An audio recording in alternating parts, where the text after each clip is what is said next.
Hey guys, Mary here, bringing you your second Play Innately lesson in music theory. Let's do a quick review of what we learned in the first video. These black ovals that we place on the lines and in the spaces of the grand staff are called notes. We learned that notes are named from the first 7 letters of the alphabet, A through G. For the treble clef, we have F-A-C-E, or face, in the spaces. And every good boy deserves fudge on the lines. For the bass clef, we have all cows eat grass in the spaces, and good boys deserve fudge always on the lines. So maybe you've seen notes that look like this. How are we supposed to know what notes those are? They aren't in the lines or in the spaces.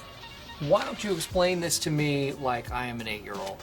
Well, sit tight, I'm about to tell you. Ledger lines are short lines which are added to extend the range on the staff when the notes are too low or too high to be written on the staff. This little guy right here is called middle C. He sits in the middle of the grand staff and looks the same no matter which staff he appears in. From middle C, you can connect the bass and treble staff notes that we've already learned with ledger lines. You could picture ledger lines like a ladder between the two staffs. These are the notes in the middle range of the grand staff. They can be written on ledger lines in both the bass and treble staffs. Here I'm showing you that these notes are the exact same, but they look different depending on what staff you write them in. You can see from the A and E notes here, more than one ledger line may be added to extend the lower and upper ranges of the grand staff. The higher notes of the treble staff are G, A, B, and C. The lower notes of the bass staff are F, E, D, and C. Why don't you explain this to me like I'm 5? Don't worry, it's going to be a bit clearer once we see all the notes together. Starting with the treble staff, you can see the pattern A, B, C, D, E, F, G repeating itself over and over. If you know your ABCs, you can easily find which note is going to be next in the pattern.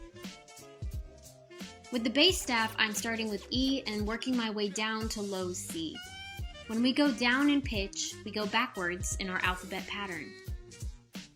Here we have pictured all the notes on the grand staff, from bass clef low C to treble clef high C, with middle C connecting the two. You see? Okay, break it down in terms of,